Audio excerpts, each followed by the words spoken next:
निमित्त आमदाराच्या बैठकीचे धर्माबाद तहसील कार्यालयात मात्र शुकशुकाट। एकीकडे राज्य सरकार आपले काम गतिमान झाल्याचा मोठेपणा दाखवत आहे, तर दुसरीकडे तालुक्याचे मुख्य कार्यालय असणारे तहसील कार्यालय मात्र देवगिरीच्या वेळापत्रकावर आणि कर्मचाऱ्यांच्या सोयीनुसार चालत आहे। आज दिनांक 20 फेब्रुवारी रोजी आमदाराची बैठक असल्याचे सांगून चक्क 3:30 वाजता संपूर्ण कार्यालयात 1-2 कर्मचारी वगळताच कोणीच उपस्थित नव्हते।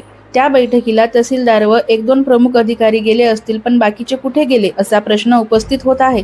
नागरिक कामासाठी चक्रा मारून त्रस्त आहेत, तर कर्मचारी सोयीनुसार काम करून मस्त असल्याचे नागरिक बोलून दाखवत आहेत।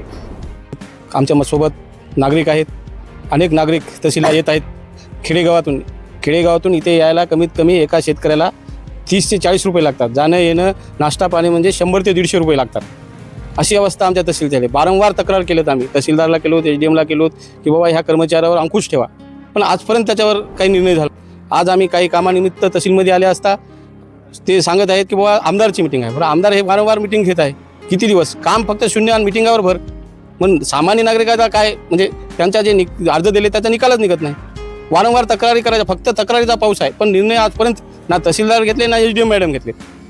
खरंच आम्हाला खरं हे वाटत आहे की बाबा एवढ्या परिस्थितीमध्ये शेतकरी वारंवार चक्रा मारत आहेत। आता माझ्यासोबत शेतकरी। तुम्ही कोणत्या कामासाठी आल्या होत्या आणि तुम्हाला इथले अधिकारी भेटले नाहीत का? मी 1 वर्षासाठी प्रमाणपत्र असते ना, वार्षिक उत्पन्न प्रमाणपत्र काढण्यासाठी आलतोय।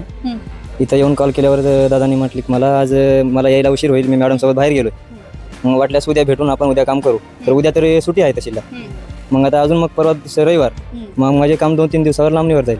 आता मला मुलीच्या RTI साठी फॉर्म भरायचा आहे, ते डेट निघून जात आहे, खूप टाळाटाळ होत आहे असं।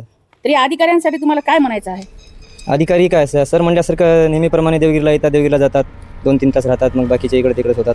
12 वाजता येऊन ओपन होते डोर, 10चं टायमिंग नाही, 10 ते 5 इथं राहिलं पाहिजे त्यांनी। मुलीचं जन्म प्रमाणपत्र काढा आलंय, हे जवळपास पेपरामध्ये 2 महिना हिंडून मी परेशान आहो।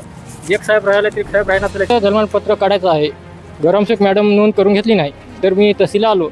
तहसीलमध्ये 1-2 महिने हिंडून आलो मी, पेपरामध्ये बी दिल्यानं पण काही माझा अनेक निकाल काही लागला नाही। तुम्हाला काय म्हणत आहेत इथले अधिकारी, कशासाठी तुमची पळवाट करत आहेत? आज या उद्या या, ते साहेब नाहीत मला, आम्हाला काय माहित, शेतात काम करावं की इकडेही हिंडत बसतो। प्रत्येक वेळी नागरिक आले असता कोणताही अधिकारी भेटत नाही। शेतकऱ्याची, सामान्य नागरिकांची इथं फक्त पळवाट केली जात आहे, नागरिकांना न्याय दिला जात नाही। वारंवार अधिकारी सुट्टी मारत आहेत, कधी आमदाराच्या मीटिंगचा बहाणा, तर कधी खासदाराच्या मीटिंगचा बहाणा, तर कधी प्रायव्हेट सुट्टी, हा यांचा रोजचाच अजेंडा झालेला आहे। जिल्हाधिकारी राहुल कर्डिले साहेब उपलब्ध नाहीपणाने दखल घेऊन कार्यालयात शिस्त लावणे गरजेचे बनले आहे।